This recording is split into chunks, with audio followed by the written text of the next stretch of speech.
Yeovil, being nominated Team of the Decade. How does that feel being a Yeovil lad? Yeah, very, very privileged, to be honest. I was driving down last night thinking about it. Yeah, so we're really privileged to be in the Team of the Decade. Having come here as a little lad and been watching, and yeah, I'm very proud. So thank you very much. You played here numerous amount of times. What's your highlight of playing at Hughes Park? Well, I was thinking this, maybe my debut, because we played Boston, I think, at home, and I made a double save down the terrace end, down the home end. But then I think it's got to be the headed goal that I scored. Glad you said that, because I'm going to crop that in. Right. Yeah, it'd be the headed goal I scored against Hereford. You were part of the promotion into the Football League 10 years ago. What do you remember from that? We had just the bus tours, I guess. We had the trophy one, then we had the conference one, and then the League 2 one. So a lot of bus tours in the space of not many years. So it's yeah, it was really good time. Who would you say your best player you played with during the Yeovil days? Oh, I used to love playing with Terry Skiverton. I used to love. For me, as a goalkeeper, you want a centre half who's commanding, who talks a lot, who dominates and who communicates. So for me, it was playing with him. He was a great leader on the pitch, on and off the pitch, and a great guy and really good in the dressing room as well. So congratulations, you're one of the chosen few in the Team of the Decade. How's it feel? Yeah, no, it's a really nice honour. I couldn't have had many to pick from, but no, it's a great honour, and I'm really appreciative from the fans and the club. What would you say over those 10 years? What would you say is your highlight? Obviously my debut and stuff like that, and obviously my first game as captain, and obviously when we got to the playoff final as well, seeing Wembley in all its glory. Unfortunately, the result was obviously not the right one, but at least the club now are at the level that we unfortunately didn't get to that day. And what can you see for the club? I know you're not here any longer, but what can you see for the club now in the next 10 years? Well, hopefully it goes from strength to strength and consolidates itself as a good championship club, and goes on, so the supporters have always got something to be proud of. Are you surprised that we've got this far? Not really. I think it is sort of a surprise in one respect, but as a group and the people that obviously Gary's assembled, then the club's gone from strength to strength, especially with the support it gets. So yeah. It's good. Terry, congratulations, you're in the Team of the Decade. What's it feel like? Well, I've known for some time now, Rach. Obviously, I know you have. No, it's a real honour, and after being involved for quite a while without playing, still being part of Yeovil Town, it's nice to look back at the memories of my playing days, and I think that's been celebrated, and to have a partner at Central Defence with Stephen Corker, who's gone on to do it in the Premier League and with the international setup as well. It's really nice, and it'd be really nice today to see some old faces come back. Stephen Corker, you're in the Team of the Decade. How's it feel? Yeah, obviously it's a great privilege to make the Team of the Decade, and which has been such a successful last year for Yeovil, and I'm really pleased to be back and see some old faces. Obviously, you had a great year here. I remember very well where you cleaned up on the Player of the Year awards, I think, at the end of the season. Are there any sort of particular highlights in your year that you can think back on? I think obviously making my debut was obviously the key one. That was my debut in league football, so obviously be forever grateful to Skivo and Jonesy for giving me an opportunity. But obviously I think just staying up in the league was obviously a big bonus that year, and I really enjoyed my time here. Well, Nathan, welcome back to Hughes Park. You are one of the chosen 11. How's it feel? Yeah, I'm very proud, to be fair. A bit unexpected, but no, I'm very proud. So I had a real good time here, 7 years and things, and enjoyed my time not only as a player, as assistant manager as well, and it's great to see the club doing really well. But I'm very proud of the accolade, and just thanks everyone for voting. So over the 7 years I should say, but what's your high spot? I feel really, as I said, I've spoken this a few times, but probably the semi-final, the Forest away game was a real highlight, if I'm honest. Going there and putting 5 past Forest to win, to get into the playoff final, if you like. The manner of the game and what we had to do to win was just outstanding. The atmosphere was brilliant. A few other ones, things like individual goals and stuff like that, but just games. But I think the playoff year was a little bit special. Played with some good people there, people like Chris Cohen, who I love playing. Obviously Terry, close friends, good friends I played with, and we enjoyed a real good time, and it was a good year, that. Well, Darren, you're one of the chosen 11 in the Team of the Decade. How's it feel? Yeah, it's a fantastic achievement. I think with the book coming out with it and seeing the pictures and the faces and the emotions that the players went through on this 10-year journey is a great achievement, and probably even a bigger achievement that we play Wigan today. So it shows how far the football clubs come. We're playing on a Sunday because they're in the Europa League. So that's probably one of the biggest marks of today, of how far the football club has come, and being involved in that and still at the football club and being selected for the team of the decade with all the success the club's had is a fantastic achievement. And over those 10 years, obviously there's been some highlights, positive highlights. We don't want to talk about negative ones, but I mean, what's your biggest highlight, do you think, out of over those 10 years?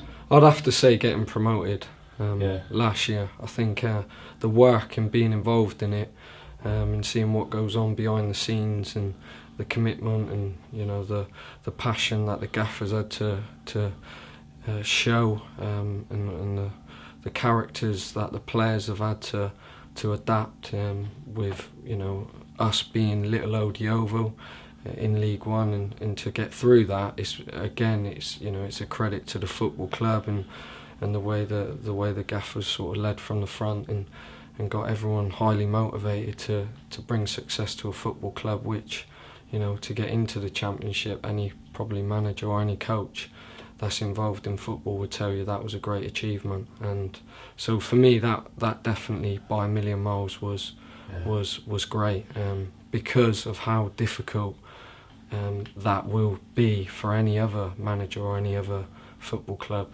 up and down the country to get promoted from League One into the Championship with the resources is a great achievement, and to be a part of it is I feel proud. So welcome back to Yeovil. Nominated by the fans for Team of the Decade. How does that feel? Yeah, obviously, it's really nice. Still speak to Adrian, and he gave me a call and asked if I'd come down, and obviously it's a massive honour. They've had some really good players here over the year who've done well and gone on to do really good things, and to be part of that is obviously really nice. You're here for a few seasons. What's your one memory that stands out? Oh, the Forest game, without doubt. I think that's. And obviously they've since been promoted, which is an amazing feat in itself. But that one night away to Forest was so special, and just to be a part of it, watching Aaron do his thing like he did was something I'll never ever forget. What's one goal that Yeovil Town goal that sticks into your head? Mine? Yeah. I didn't score very many.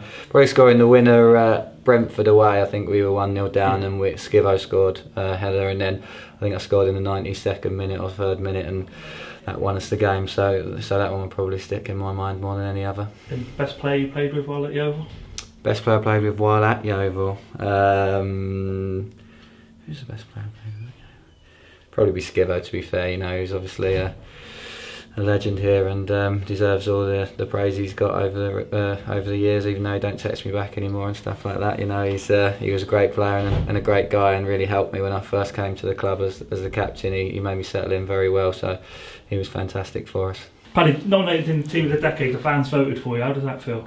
Yeah, it's a great honour to have the fans at your own club to respect you, and as I said, I'm only here a year, so to be in the Team of the Decade already is an amazing feeling, and I just have to thank the fans, really. So you've been there just the one season. Obviously, what's your main highlight of that season? Probably be the Wembley win, obviously, and obviously me couple of goals on my debut as well. That really got me going, and since then the fans have been amazing with me, and as I said, I just need to thank them for the support. Their support makes us go out and perform well on a Saturday. Have you got a favourite goal? It would have to be the Wembley one, obviously. For the way I struck it, and obviously what it meant to the club. So I picked the Wembley one. Well, gentlemen, you have been chosen by the supporters of Yeovil Town Football Club as two of the Team of the Decade. How does it feel, Lee? Bit disappointing it's not Team of the Century. Team of the Century. Yeah. Nah, listen, it's a fantastic honour. We had a great period while we was here, and Phil was a massive part of that, scoring all them goals. And I'm just delighted to be be thought of in that manner, and it's great to be down and see everybody again, and I'm looking forward to the match as well. How about you, Phil? Yeah, exactly the same as Lee. It is a great honour, and when I heard the news that I was voted in, I couldn't wait to come down to see everyone, all old friends, and actually go and see the book as well. I'm really looking forward to seeing the book, which you've heard is fantastic. Yeah, you'll be getting a book later on, so don't worry about that. Lovely. So, we'll talk to you for a bit, Phil, while we're on your camera on you. What would you say is your highlight of those 10 years when you were here? Oh, that'll have to be winning the league. You know, winning the league, League Two, when it went right down to the wire between us, Swansea, Scunthorpe, and one else. Which was the other one? Southend. You remember Southend, yeah. Southend, yeah. Right down to the last day of the season, and we ended up beating Lincoln 3-1. What a fantastic feeling it was to actually get over the line and as winners. Yeah. That was the highlight for me amongst all the other great little games that we played and the goals that I scored. That was the one. So didn't you score at Southend as well, if my memory serves me Yes, correctly, which was getting very close to the end of the season, wasn't it? It was the second to last game, and if we hadn't have won that game, it would have been really difficult, I think, to win the league on the last day. So that was a massive goal for us. That goal, it was a late one as well. I think it was 1-0, 85th minute, something like that. One of the most important goals that I've scored in my career. What about you, Lee? Well, so many. Do you know what I mean? Like, the first one initially was obviously the trophy final, which was fantastic, and you really felt like that sort of 108 years of pain, if you like, be released, and I think that was a platform for us to really kick on. Yeah. And we had a real good group of lads, didn't we? Yeah. That's the biggest thing, I think. Sort of the relationships you have with the players, how close we were. I mean, when we first came to Yeovil, I don't even think the cinema had opened yet. Do you know what I mean? So it was nothing to do with football, and we was out sort of training 2-3 times a day, and it really it got us that purposeful practice to be where we needed to be, and it was just the togetherness and sort of the nights out. So it was just all built into having a young group of lads that were really hungry to do well, and for me it's that feeling, and all the little successes along the way. Was a byproduct of that atmosphere that was created by the whole club and the town. Just sort of being a part of it, you mean? Yeah, just being a part of it, and like I say, just seeing the people down the street and them willing us to do well, and like the crowd we were getting filling out this place sort of regular, and it goes to show, because even now, do you know what I mean? You struggle to sort of fill it, and yet we were sort of top of League Two, getting like 9,000. And you got to appreciate that, because in any ground, when there's a full house, people come to watch you play, and I felt quite proud of the style of football we was playing and the entertainment we was giving. Yeah. And now you're in the realms of management. How are you enjoying it? Well, I was saying, I wouldn't mind a striker like him, because that's the thing, you need the strikers that for the level are going to sort of score the goals, and that's the difference. I think what Yeovil are seeing now, that they've been playing great, but it's getting in the back of the net, and the year, obviously, Phil scored, was it 30 goals? 29 goals. In fact, I took the free kick and he had to go at me. That was the last game of the season, 3-1 up, 20 yards out. And you had a free kick. There was a free kick, and I said, I'm taking it. And he went, I'm on 29 goals, I'm taking it. And I said, no, I'm taking it. I think I took a quick one to stop him. Well, I've just been appointed his agent, so we'll have a chat afterwards. See what deal we got no money, so you come play for free, no problem. Cheerio then.